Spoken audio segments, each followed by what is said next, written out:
Minglawa Glero ye. Teacher chapter 2 Lego Sapio Galame. Dini Tome Chang Graphical Representation GRAPHICAL Graphical Representation REPRESENTATION Representation of better. He down domino. Arabale solution teacher Shima Pigera, pay by my pigale so battery a changing set through a mini town piogere. A who did a capio mazaro, deep battery go graphical representation looked at town piome. Ero, the loop your comma, minoya pass out hemale pavare using graphical method. Pau tomale solution, graphical method go toma. Using graphical method. Graphical method ko tông bi ro teacher wa ba wo pho pya ma le so lo shin beta ri ko pho pya ma ai ro di graphical method ko tông bi ro beta takhu ko pho pya de so ra ha taniya phin pyo me so lo shin may be presented no may be represented REPRESENTED representers ကကိုစားပြုလိုက်တာပါပဲ graphical method ကိုသုံးပြီးတော့ battery ကိုဖော်ပြတယ်ဆိုတာဟာ may be represented by an arrow ဘာလေးကိုသုံးလိုက်တာနဲ့တူတူပဲလဲဆိုရင်မြားလေးတစ်စင်းကိုသုံးပြီးတော့ကိုစားပြုဖော်ပြ represented လုပ်တယ်ဆိုတာကိုစားပြုဖော်ပြတာကိုပြောတာနော်အဲ့တော့ battery ကို graphical representation လုပ်တယ်ဆိုတာဟာဘာကိုသုံးပြီးဖော်ပြတာကိုဆိုလိုတာလဲဆိုရင်နော် represented by an arrow လို့ခေါ်တဲ့မြားကိုသုံးပြီးတော့ဖော်ပြတာကိုဆိုလိုတယ်ဒါဆိုရင်မြားကိုဘယ်လိုသုံးပြီးဖော်ပြမှာလဲနော်အဲ့တော့ဘယ်လိုသုံးပြီးဖော်ပြမလဲဆိုလို့ရှိရင် teacher တို့ဖော်ပြခြင်းတဲ့ beta တန်ဖိုးတစ်ခုနော် beta တန်ဖိုးတစ်ခုအဲ့ဒီ beta တန်ဖိုးတစ်ခုဟာဘာနဲ့တူလဲဆိုလို့ရှိရင် the length of the arrow ဒီချေတို့ဆွဲပြီးတော့ဖော်ပြလိုက်တဲ့မြားရဲ့အလျားဒီချေတို့ဆွဲလိုက်တဲ့မြားရဲ့အလျားဒီဘာကိုဖော်ပြလဲဆိုလို့ရှိရင် the magnitude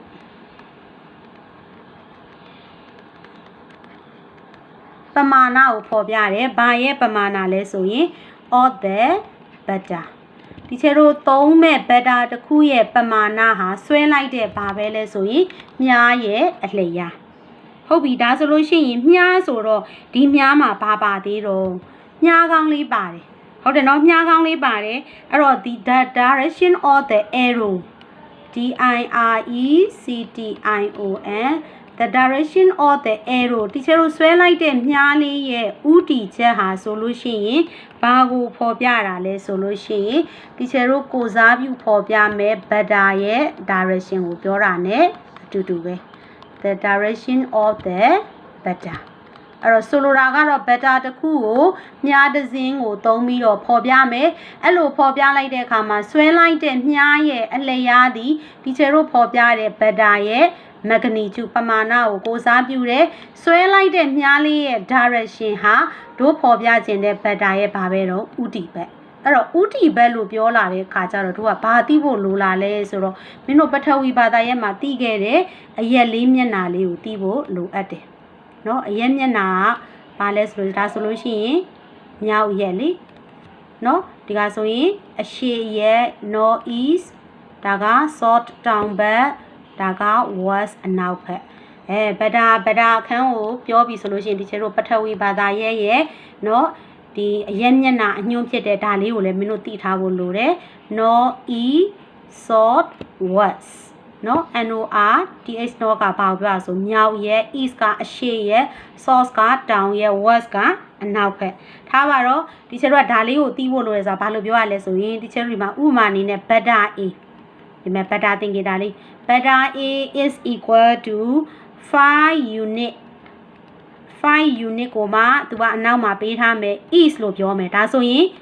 တို့က better A လို့သုံးထားတယ်လေ better လို့သုံးထဲမှာရှေ့မှာပြောခဲ့တယ်ပမာဏလည်းရှိတယ်ဘာလဲရှိလဲဆိုရင်ဥတီချက်လည်းရှိတယ်ဒါကြောင့်မို့5 unit ဆိုတာကြီးကဒီ better ရဲ့ပမာဏဖြစ်ပြီးတော့ is ကကြတော့သူ့ရဲ့ဘာကိုပြောတော့ direction ကိုပြောတယ်ဒါကြောင့်မို့5 unit is လို့ပြောကြမို့ဒီမှာ teacher ကဒီ better ကိုကိုစားပြုတာလေးကိုသူက graphical နည်းကိုသုံးတော့ဒီမဲ့သူ့ကိုဘာလုပ်လိုက်တော့ graphical နည်းကိုသုံးတဲ့အတွက်ကြောင့်မြားလေးနဲ့ပေါ်ပြလိုက်တယ်ဒီမြားကောင်းလေးကဒီ better ရဲ့လားရဘက်ကိုပေါ်ပြတယ်အဲ့တော့ better A က5 unit is လို့ပြောကြအောင် better A ကဘယ်ဘက်ကိုသွားတော့အရှေ့ရက်ကိုသွားတယ်သူ့ရဲ့ပမာဏဟာဘယ်လောက်ရှိလဲဆိုရင်5 unit ဆိုဒီကနေပြီးတော့ဒီထီကဘယ်လောက်ရှိလဲဆိုလို့ရှိရင်5 unit ရှိတယ်လို့ပေါ်ပြတာဒါကိုပေါ်ပြတာကို graphical နည်းနဲ့ပေါ်ပြတယ်လို့ပြောတယ်ဟုတ်ပြီနော်နောက်တစ်ခါဥမာအနေနဲ့ပြောမယ်ဆိုလို့ရှိရင် beta A က5 unit E ဆိုတော့အရှေ့ရက်ကိုသွားတယ်နောက်တစ်ခါ beta B လေးဟာဆိုလို့ရှိရင်ဘယ်လောက်ရှိလဲဆိုလို့ရှိရင်10 unit ရှိတယ်10 unit ကိုမှသူကဘာလုပ်မလဲဆိုလို့ရှိရင်ဒီမှာ unit မှာ S တွေပါပါမယ်10 units ကိုမှသူကဘာလို့နောက်မှာပေါ်ပြထားမလဲဆိုရင် sort SOUT ဒါဆိုရင် beta B ကပမာဏကဘယ်လောက်ရှိလဲဆိုရင်10 unit ရှိတယ်တောင်ရက်ကိုသွားတယ်ဆိုလို့sorry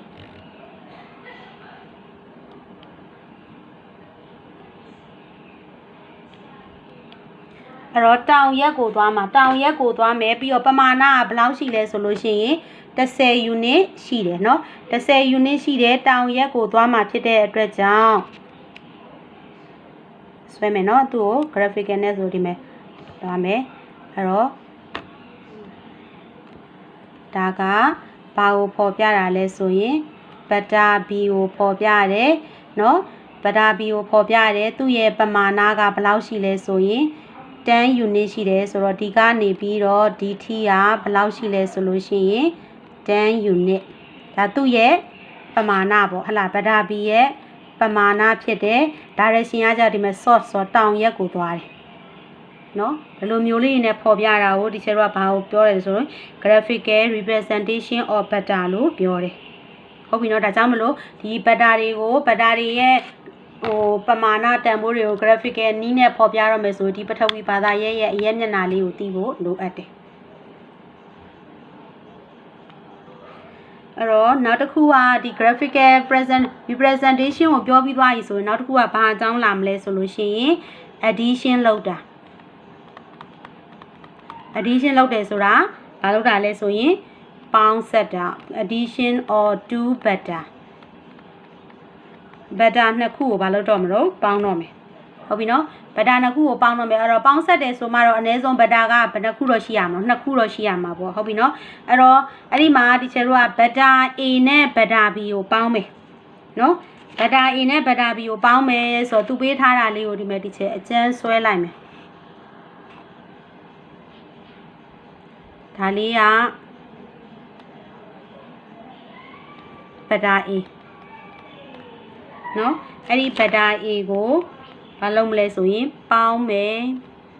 နော်ဘယ်သူနဲ့ပေါင်းမလဲဆိုရင်ဒါက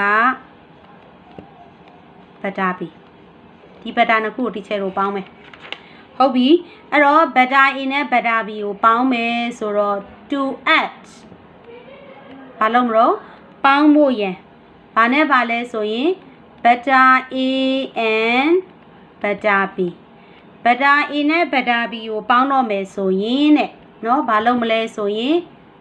first ပထမအနေနဲ့ draw beta A ဘယ်သူကိုဆွဲမလဲဆိုရင် beta A လေးကိုဆွဲမယ်เนาะ first draw beta A เนาะဟုတ်ပြီ beta A လေးကိုဆွဲလိုက်တယ် then ထိုးနောက်မှာဘာလုပ်ရတော့မလို့သူနဲ့ပေါင်းဆက်မယ် beta B ကိုဆွဲမယ်အဲ့တော့ then ထိုးနောက်မှာ draw beta B ဘယ်သူကိုဆွဲတော့ beta B ကိုဆွဲမယ်ဟုတ်ပြီနော် beta B ကိုဆွဲတဲ့အခါမှာ insert away that နော်ဘယ်လိုနည်းနဲ့ဆွဲရမလဲဆိုရင်တဲ့ the tail of beta B ဟုတ်ပြီနော် beta B ရဲ့မြားမီးကဘယ်မှာရှိရမလဲဆိုရင် is at the tip of beta A ဘယ်သူရဲ့ထိပ်မှာရှိရမလဲ butter A ရဲ့မြားထိတ်မှာ butter B ရဲ့မြားမီးကိုဆွဲရမယ်ဟုတ်ပြီဒါဆိုဆွဲကြည့်ရအောင်အဲ့တော့ဒီချေတို့ butter A က butter A ကိုဆွဲလိုက်မယ်နော်ဟုတ်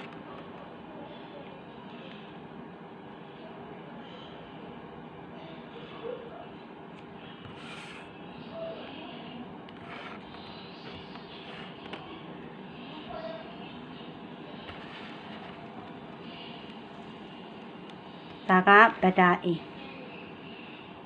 ဟုတ်ပြီအဲ့တော့ तू က butter A နဲ့ butter B နဲ့ပေါင်းပါဆိုဒီမဲ့ဒီချက် butter A ကိုဆွဲလိုက်ပြီဟုတ်ပြီ butter A ရဲ့ tip လို့ပြောတယ်ထိတ်မှာ butter A လေးရဲ့ tip မှာဘယ်သူ့ကိုထားအောင်ဆိုရင် butter B ရဲ့အမီဆိုတာမြားကောင်းမပါတဲ့ဟာဟုတ်တယ်နော်အဲ့တော့ဒီနေရာလေးမှာသူ့ရဲ့ထိတ်ဖြစ်တဲ့ butter A ရဲ့ထိတ်ဒီနေရာလေးပါအဲ့နေရာလေးမှာဘယ်သူ့ကိုဆွဲရမှာတော့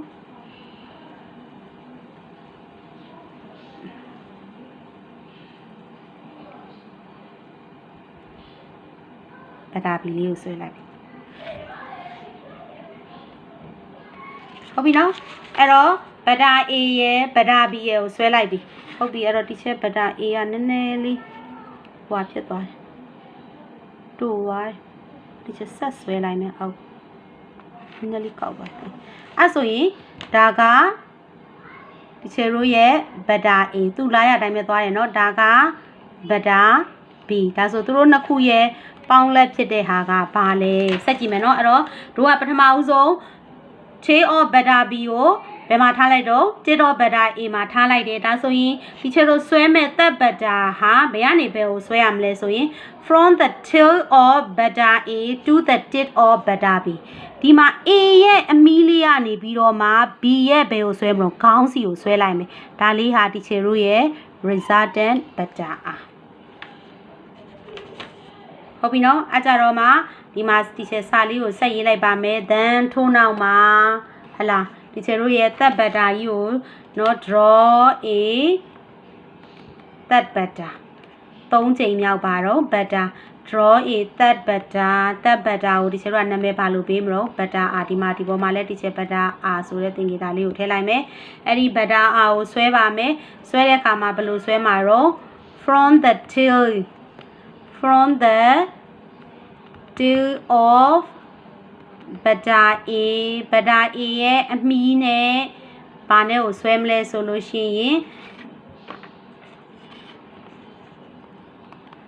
to the tip of butter B ရဲ့ထိတ်နဲ့ဘာလုပ်လိုက်မလို့ဆက်လိုက်မယ်ဒါဆိုလို့ရှိရင်ဒီချေတို့စောနာရတဲ့เนาะဒီမှာဒီချေတို့ရခဲ့တဲ့ဗာလေးတော့ butter ဆိုတာလေးเนาะဒီ butter လေးဟာလို့ရှိရင်ဘာဖြစ်လဲဆိုလို့ရှိရင် is the butter sum เนาะ butter ဆိုတာဒီ butter is the butter sum butter is the butter sum of butter sum butter ပေါင်းခြင်းဖြစ်တဲ့ butter sum ဘာနဲ့ပေါင်းတာလဲဆိုရင် butter A plus butter B butter A နဲ့ butter B ပေါင်းခြင်းဖြစ်ပြီးတော့ and ပြီးတော့ it ၎င်းကို is ခေါ်ပါတယ်ဘာလို့ခေါ်လဲဆိုလို့ရှိရင် the resultant butter resultant resultant butter BECTOR butter ဟလာဒီနေရာပြင်မြန်မာလိုပြောမယ်ဆို resultant butter ဆိုတာအကျိုးရလဒ် butter လို့ခေါ်တယ်ဟုတ်ပြီနော်အကျိုးရလဒ် butter အဲ့ဒီခါမှာဒီချက်တစ်ခုပြောမယ်စောနာပြောတဲ့ first draw A then B လို့ပြောတယ်နော်အဲ့လိုပြောတာကိုတနည်းရဲလို့မှတ်လို့မရဘူးအဲ့မှာတို့ဘာလုပ်ရမလဲဆို butter ပေါင်းခြင်းမှာ it is to be noted ဘာလို့ရမလို့မှတ်ထားရမယ်ဘာကိုမှတ်ထားမလဲဆို that เนาะသူကမှတ်စေချင်တာဘာလေးလဲဆိုလို့ရှိရင် we ကျွန်ုပ်တို့ဟာ can also draw ဆွဲလို့ရပါတယ်တဲ့เนาะဘာကိုလဲဆို butter B first စောနာဒီချက်တော့ butter A ကိုအရင်ဆွဲတယ်ဒါပေမဲ့လို့ butter B ကိုအရင်ဆွဲပြီးတော့မှ and then butter A ဘယ်သူ့ကိုဆွဲလဲရတယ် butter A ကိုဆွဲလဲရတယ် ဟုတ်ပြီနော်ဒီပုံသင်နည်းဒီ A ကိုရင်ဆွဲ B နောက်မှဆွဲဆိုတာမျိုးမဟုတ်ပါဘူးတဲ့ဘက်တာနှစ်ခုပေါင်းဆက်တော့မယ်ဆိုမင်းတို့ကြိုက်တဲ့ဘက်တာကိုစဆွဲလို့ရတယ်ဆွဲနည်းလေးမှန်ဖို့ပဲ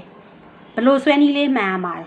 နော်သူကဘလို့သွားတော့ပထမဘက်တာ A ကိုဒီချေတို့ကဆွဲလိုက်တယ်လေဘက်တာ A ဆွဲတယ်ဘက်တာ A ဆွဲတော့ဘက်တာ A ကဒီမှာဒါလေးကဒါခေါင်းပိုင်းလေးမဟုတ်ဘူးလား hat ဟုတ်ပြီနော်အဲ့ဒီ hat ကိုနောက်ထပ်ဘက်တာ B ရဲ့ဘာနဲ့ဆွဲတော့ဘက်တာ B ရဲ့ tail နဲ့ဆွဲတယ်ဟဲ့လားပြီးလို့ရှိရင်နောက်ဆုံး resultant beta ကြလဲဘာလောက်တော့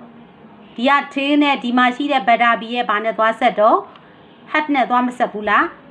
အခု teacher ဆက်ပြောမှာဒီအဲ့ hat တွေ tail တွေအကြောင်းပြောတော့မှာဒါလေးကဘာလေးတော့ beta A ဒါလေးက beta B ဒီမှာရလာတဲ့ resultant beta ဘာတော့ beta R ဒါကြောင့်မလို့ A ကိုအရင်ဆွဲ B ကိုနောက်မှဆွဲဆိုတာကိုတနည်းရဲနဲ့ပုံသင်မှတ်စရာမလိုဘူး B ကိုအရင်ဆွဲမယ်ဆိုလဲဒီမှာ beta B ရဲ့လာရလေးကို teacher ဆွဲလိုက်မယ်ဒီမှာ beta Bဟုတ်ပြီဒါကဘက်တာဘီဆွဲပြီးသွားရင်ဒီချက်တို့ဘာလုပ်မလို့ဒီဘက်တာဘီရဲ့ tail မှာဘယ်သူ့ကိုလာဆွဲမလို့အစောနာတော့ကပြောထားတယ်လीเนาะအစောနာတော့ကဒီချက်တို့ဆွဲတော့ဘယ်လိုဆွဲတော့ကြည့်ရအောင်เนาะဒီမှာဆိုလို့ရှိရင် to add beta A and beta B ဆိုတော့ draw beta first draw beta A beta A ကိုရင်ဆွဲတယ် then ထို့နောက်မှာ draw B ကိုဆွဲတော့ဘယ်လိုလုပ်တော့tail of beta B ဒုတိယ beta ရဲ့အမီဟာဘယ်မှာရှိရမှာပထမ beta ရဲ့ထိပ်မှာရှိရမှာအဲ့ဒီနီးတိုင်းဒီချေတော့သွားလို့ရတယ်လေနော်အဲ့တော့ဒီမှာဆိုလို့ရှိရင်ဒီမှာပထမ beta ဒီမှာ B beta B ကိုဆွဲလိုက်ပြီဒါဆိုလို့ရှိရင်ဒုတိယ beta ဟာပထမ beta ရဲ့ဘယ်မှာရှိရမှာတော့ tail မှာဒုတိယ beta ရဲ့ဘာကိုဆွဲရမှာ hat ကိုဆွဲရမှာလေဒီမှာသွားလိုက်တော့နောက်ဆုံး resultant beta ဒါပဲဒါကြောင့်မလို့တနည်းနဲ့မှတ်စရာမလိုဘူးကြိုက်တဲ့ကောင်ကိုဆွဲဒီသူ့ရဲ့သွားပုံသွားနည်းလေးကိုမှန်ဖို့ပဲလိုတာဟုတ်ပြီနော်ဒါကြောင့်မလို့အခု teacher တို့ addition of beta လုပ်တဲ့အခါမှာအခု teacher ပြောတဲ့ပေါင်းဆက်တဲ့နည်းလေးတွေမင်းတို့တွေသတိထားမိလိမ့်မယ်အဲ့ဒီပေါင်းဆက်တဲ့နည်းလေးတွေကို teacher တက်ရှင်းပြမယ်နော်ပထမဆုံးအခု teacher တို့သုံးလိုက်တာဘာလဲဆိုအဲ့ဒီနည်းကိုဘာလို့ခေါ်လဲဆိုလို့ရှိရင် head to tail method လို့ခေါ်တယ် head to tail head to tail method နော်အဲ့ဒါဘာလဲဆိုတော့ဒီမှာဆိုရင်ဥပမာအနေနဲ့ဒီမှာပထမတစ်ဆင့်ဒါလေးကဘက်တာ A လေးရှိတယ်ဘက်တာ A ကဘယ်ကိုသွားလဲဆိုလို့ရှိရင် east အရှေ့ရက်ကိုသွားတယ်အဲ့ဒါကိုပေါင်းမယ်နောက်တစ်ခုဘက်တာ B ကလည်းဘယ်ကိုသွားလဲဆိုတော့ east အရှေ့ရက်ကိုပဲသွားတယ်ဒါဆိုလို့ရှိရင်ဒီချေတို့ကပေါင်းမယ်နော်ပေါင်းလိုက်တဲ့အခါမှာပထမဘက်တာ A ရှိတယ်အဲ့ဘက်တာ A ရဲ့ခေါင်းဒီခေါင်းမှာဒုတိယဘက်တာ B ရဲ့ဗာလေးဆွဲလိုက်တာအမီလေးကိုဆွဲလိုက်တယ်ဒါဆိုလို့ရှိရင် teacher တို့ရဲ့ resultant ဘက်တာကပထမဘက်တာရဲ့အမီနဲ့ဒုတိယဘက်တာရဲ့ဘာနဲ့တော့ခေါင်းနဲ့ကိုဆက်လိုက်မယ်ဒါဆိုရင်2ဒီမှာဘက်တာ A နဲ့ဘက်တာ B ကိုပေါင်းတဲ့အခါကျတော့ဒီမှာလဲရလာတဲ့ဘက်တာကဒီမှာဘက်တာ A ကလည်း east ဘက်တာ B ကလည်း east ဆိုအသက်တင်ရလာတဲ့ resultant ဘက်တာကလည်းဘယ်ကိုပဲသွားမလို့ east အရှေ့ရက်ကိုပဲသွားမယ်ဟုတ်ပြီနော်အဲ့တော့သူတို့ကဘာဖြစ်တော့ direction တူတယ်ဟလာ direction တူတယ်အဲ့တော့ဆွဲပုံဆွဲနည်းကတော့ဒီမှာဘက်တာ A ဆိုပြီးဆွဲလိုက်တယ်နော်ဘက်တာ A ရဲ့ head ကိုနောက်တစ်ခုဘက်တာရဲ့ဘာနဲ့ဆက်တုံး tail နဲ့ဆက်တယ်ဒါကြောင့်မို့သူ့ကိုဘာလို့ခေါ်လို့ဆိုရင် head to tail method လို့ခေါ်တယ်နော်အဲ့တော့မြားလေးတွေကဒီမှာ teacher တို့ပေါင်းလိုက်တဲ့ဘက်တာမှာမြားလေးတွေနဲ့သူကကိုစားပြုထားတယ်ဘက်တာတွေက direction တွေတူနေတယ်ဆိုလို့ရှိရင်တို့ပေါင်းလို့ရတဲ့ပမာဏကဘာဖြစ်လာတော့များလာတယ်တနည်းအားဖြင့်ပြောမယ်ဆိုလို့ရှိရင်ပေါင်းလက်ဘက်တာဟာမြားနှစ်ခုပေါင်းစာဖြစ်တယ်အဲ့ဘက်တာနှစ်ခုမကအခုဒီမှာနှစ်ခုလို့ပြောတယ်နှစ်ခုမကဘူးသုံးခုပေါင်းလဲအတူတူပဲနော်အဲ့ခါမှာတကယ်လို့ဒီမှာအခု teacher ပြနေတဲ့မှာဘက်တာ A နဲ့ဘက်တာ B ကဘာဖြစ်နေတော့ direction တူနေတယ်တကယ်လို့ direction မတူတော့ဘူးဆိုရင်လည်းပေါင်းပြီးရတော့ဘယ်လိုပဲသွားမှာပဲတော့ head to tail အတိုင်းပဲသွားမှာဟုတ်ပြီနော် head to tail အတိုင်းပဲသွားမှာဘယ်လိုဆဲမလဲနော်အတိအကျဆိုရင်ပထမမြားဒီချက်လို့ဆွဲလိုက်တဲ့ပထမမြားရဲ့ဘာတော့မြားကောင်းထိပ်ပထမမြားရဲ့မြားကောင်းထိပ်ဟာ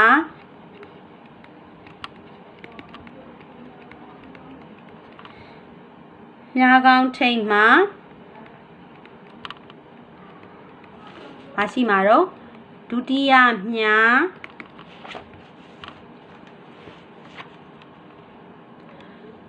ယမြားရဲ့အမီ ဟဲ့လားအဲ့တော့မြားကောင်းထိတ်ဆိုတော့ဒီမှာမြားကောင်းထိတ်ဆိုဒီကပါတော့ hat သူကအမိဆိုပါတော့ day ဟုတ်ပြီနော်အဲ့တော့ပထမမြားရဲ့မြားကောင်းထိတ်မှာဒုတိယမြားရဲ့အမိဟုတ်ပြီနော်ဒါဆိုလို့ရှိရင်ပေါင်းလက်ဘက်တာကကြတော့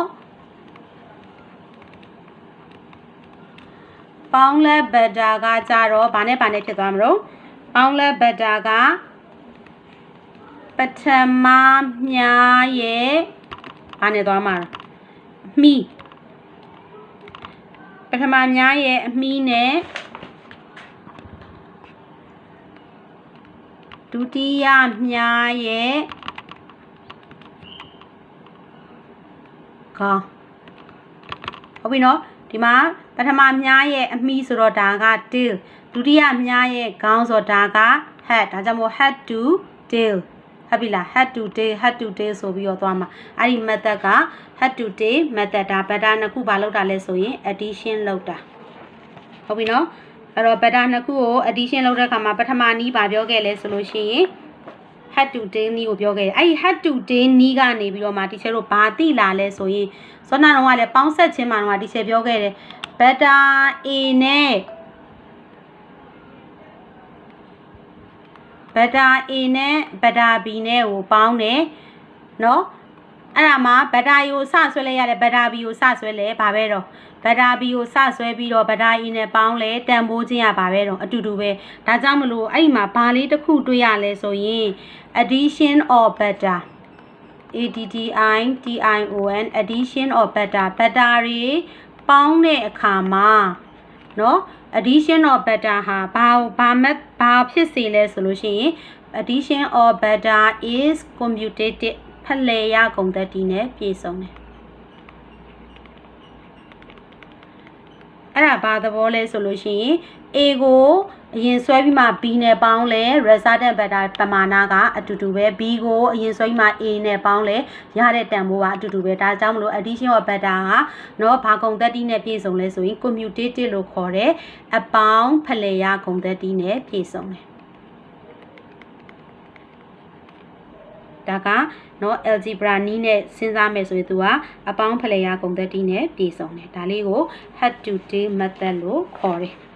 ဟုတ်ပြီနော်အဲ့ခါမှာဒီ beta ပေါင်းတဲ့ခါမှာ head to tail method ပြီးလို့ရှိရင်နောက်တစ်ခုဘာရှိသေးလဲဆိုလို့ရှိရင်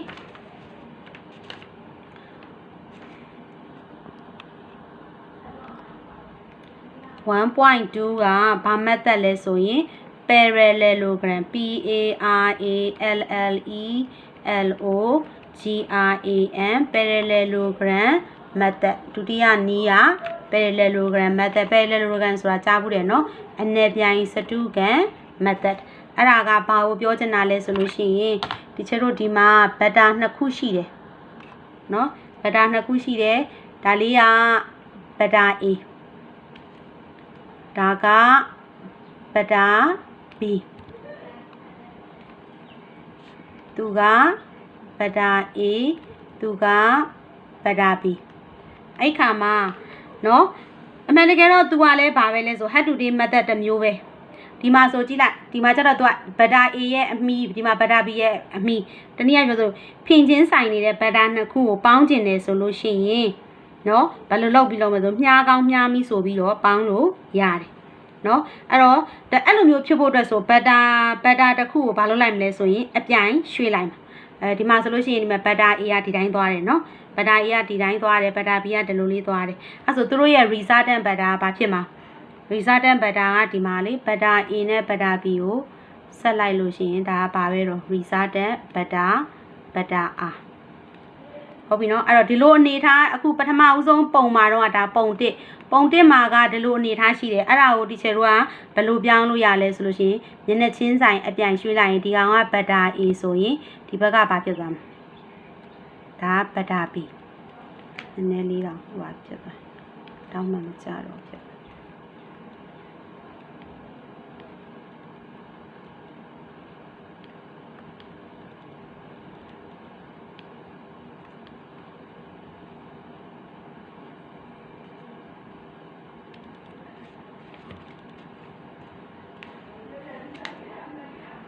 အဲ့တော့ဒါက beta A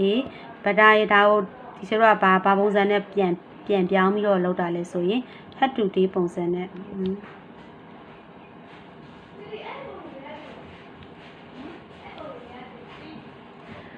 daga bada e ya di me no bada e ya di me kaung ni as lo shin teacher had to day method ne paung me so yin bada e ye kaung ne bada bi ye kaung a pong sway a tai ma kaung di screen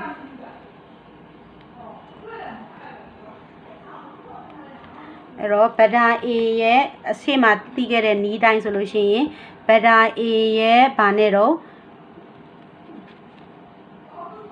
သူ့ရဲ့ဒီခေါင်းလေးမှာတီချေတော့ဘာကိုဆွဲမလို့ဗဒါ B ကိုဆွဲမယ်နော်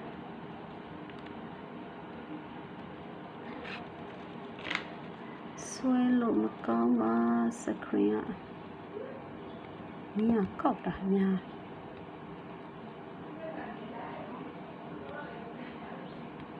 အဲ့တော့ဒီချေတို့ရဲ့ head to day နဲ့ဆွဲလိုက်လို့ရှင်ဒီမှာဒါကဗဒါ B ရဲ့ခေါင်းဒါဆိုလို့ရှိရင်သူ့ရဲ့ resultant ကလည်းပါပဲတော့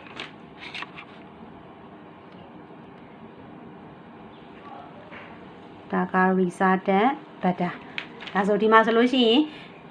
ဖင်ချင်းဆိုင်ထားတာเนาะဖင်ချင်းဆိုင်နေတဲ့ဗဒါနှစ်ခုကိုမှဘာပုံစံနဲ့တော့မြားကောင်းမြားမီဆိုတဲ့ပုံစံနဲ့ဆွဲလိုက်တယ်ဒါဆိုလို့ရှိရင်ငကိုရှိနေတဲ့အတိုင်းနဲ့ဒီအတိုင်းလေးနဲ့ဆိုဒီချေတို့အဲ့ဒါကိုပြန်ပြီးတော့ပုံဖော်လိုက်ရင်သူကဘာပုံစံလေးဖြစ်သွားလဲဆိုတော့အနေပြိုင်စတုကန်ပုံစံလေးဖြစ်သွားတယ်ဒီမှာ A ဒါငကိုတိုင်းဆိုဒီကောင်ကပါတော့ B ဟုတ်ပြီနော်အဲ့တော့နေရာကဘလို့ပဲပြောင်းပြီးဆိုဒီမှာရှိနေတဲ့ဗဒါ B ကိုဒီဘက်အချမ်းကနေပြီးတော့မှတစ်ဖက်အချမ်းကိုဒီဘက်မှာဆွဲလိုက်မယ်ဒီဘက်လေးမှာပြောင်းပြီးဆွဲလိုက်မယ်ဒါဗဒါ B ဒါဆိုလို့ရှိရင်ဒီဘက်ကိုပြောင်းပြီးတော့ဆွဲလိုက်ပြီဆိုလို့ရှိရင် resultant ဗဒါကလည်းဘလို့ဖြစ်သွားမလဲဆိုလို့ရှိရင်ဗဒါ A နဲ့ဗဒါ B ရဲ့ဒီဘက်ချမ်းဖြစ်သွားမယ်အဲ့တော့ဒီဘက်မှာB ကိုနေရာရွှေ့လိုက်တယ်လို့ပဲ A ကိုလည်းဒီဘက်မှာနေရာရွှေ့လိုက်မယ်เนาะရွှေ့လိုက်လို့ရှိရင်ဒီမှာဆိုကြည့်လိုက်ပုံလေးကဘာပုံစံဖြစ်သွားတော့အနေပြန်ဆိုဒါပေမဲ့သူ့ရဲ့ resultant vector ကတော့ဘာပဲတော့ R က R ပဲအဲ့ဒါကိုဘာလို့ပြောလဲဆိုလို့ရှိရင်เนาะဒေါင်းပြက်မြင်းတန်ရာကွန်နယ်ကဘလို့အနေထားနဲ့ပဲဆွဲဒီ vector နှစ်ခုရဲ့ဘာပဲတော့ resultant vector ဖြစ်တယ်ဒါကြောင့်မလို့ဒီမှာအနေပြန်စတုကန်ပုံလေးနဲ့ပြောင်းပြီးတော့ဆွဲတာဖြစ်တဲ့ကြောင့်မို့သူ့ကို parallelogram method လို့ခေါ်တယ်ဒါက vector A ဒါက vector B နေရာမျိုးရွှေ့ပြီးတော့ဆွဲလို့ရတယ်ဆိုတာကိုပြောပြတာဟုတ်ပြီနော်အဲ့တော့ဆိုပြန်ပြောပြမယ်ဆိုရင် parallelogram method ဆိုတာက vector တစ်ခုကိုဘာလုပ်ရမလို့နေရာကိုအပြိုင်ရွှေ့ပြီးတော့ပေါင်းလိုက်တာနော်ဘယ်ဘက်ကဗက်တာကိုပဲရွေးပေါင်းresultant ဗက်တာကဘာပဲရမှာပဲတော့ R ကသူ့ရဲ့ဒီ R တိုင်းပဲရှိနေမှာဟုတ်ပြီနော်အဲ့တော့အဓိပ္ပာယ်ကမြားကောင်းမြားမီးနဲ့မဆွဲချင်မပေါင်းချင်ဘူးဆိုဗက်တာနှစ်ခုကိုစမှတ်တစ်ခုတည်းကနေဆွဲလိုက်အဲ့စမှတ်တစ်ခုတည်းကနေဆွဲလိုက်တော့ဖင်ချင်းဆိုင်ဆွဲလို့ပြစမှတ်တစ်ခုဆိုဒီမှာဒီနေရာလေးကဒီနေရာလေးကစမှတ်ဆိုရင်ဗက်တာ A ကိုဒီချေတို့ကဒီလိုလေးဆွဲတယ်ဒါဗက်တာ A ရဲ့စမှတ်ကလည်းဒီနေရာပဲဗက်တာ B ကိုလည်းဒီချေတို့ကဆွဲတော့ဒီနေရာမှာပဲဆွဲတယ်ဒါဆိုရင်ဒီဗက်တာနှစ်ခုကဒီမှာဘာလုပ်တာဖင်ချင်းဆိုင်မျိုးဆိုအဲစမှတ်တနေရာတွေကနေပြီးတော့ပဲဘာလုပ်လိုက်တော့ဆွဲလိုက်တယ်အဲ့လိုဆွဲလိုက်တဲ့အခါမှာအဲ့ဗက်တာနှစ်ခုရဲ့အနားတွေကိုအပြိုင်ဆွဲလိုက်မှာဒီ A ရဲ့အပြိုင်ကလည်းဒီဘက်မှာဆွဲလိုက်တယ်ဒီ B ရဲ့အပြိုင်ကလည်းဘာလုပ်လိုက်တော့တစ်ဖက်မှာဆွဲလိုက်မယ်နော် B ရဲ့အပြိုင်ကိုလည်းပဲဒီချေတို့ကဒီဘက်မှာတစ်ဖက်မှာအပြိုင်ဆွဲလိုက်မယ်အဲ့လိုမျိုးဆွဲလိုက်တဲ့အခါမှာဘာဖြစ်သွားလဲဆိုဗက်တာနှစ်ခုရဲ့အနာအပြိုင်တွေကိုဆွဲလိုက်တော့အနေပြိုင်စတုကန်လေးဖြစ်သွားအောင်အနေပြိုင်စတုကန်ဖြစ်ပြီးတဲ့အခါကျတော့ resultant ဗက်တာရှာမယ်ဆိုတော့ဒါကဗက်တာ A လေဒါကဗက်တာ A ဒါကဗက်တာ B ဗက်တာ A နဲ့ဗက်တာ B ရဲ့ resultant ဗက်တာရှာမယ်ဆိုတဲ့အခါကျတော့သူတို့ရဲ့ resultant ဗက်တာကြီးကဘာကြီးတော့တောင်းပြက်မြင်းလေဒီတိုင်းရခွန်နေဒီမြင်းဒါကြီးက resultant ဗက်တာကြီး R ကြီးဟုတ်ပြီနော်အဲ့တော့တနည်းအားဖြင့်ပြောမယ်ဆိုလို့ရှိရင်ဒီ head to day method ကိုပဲသစင့်ကြော်ပြီးတော့ပေါင်းတဲ့နည်းဖြစ်တယ်အဲ့ဒါကိုဒီကျတို့ကဘာလို့ခေါ်လဲဆိုရင် parallelogram method လို့ခေါ်တယ်ရမယ်နော်ဒီလေးကိုတစ်ချက်ကြည့်ထားပါမရှင်းတာရှိရင်ပြန်ပြီးလို့ရပါတယ်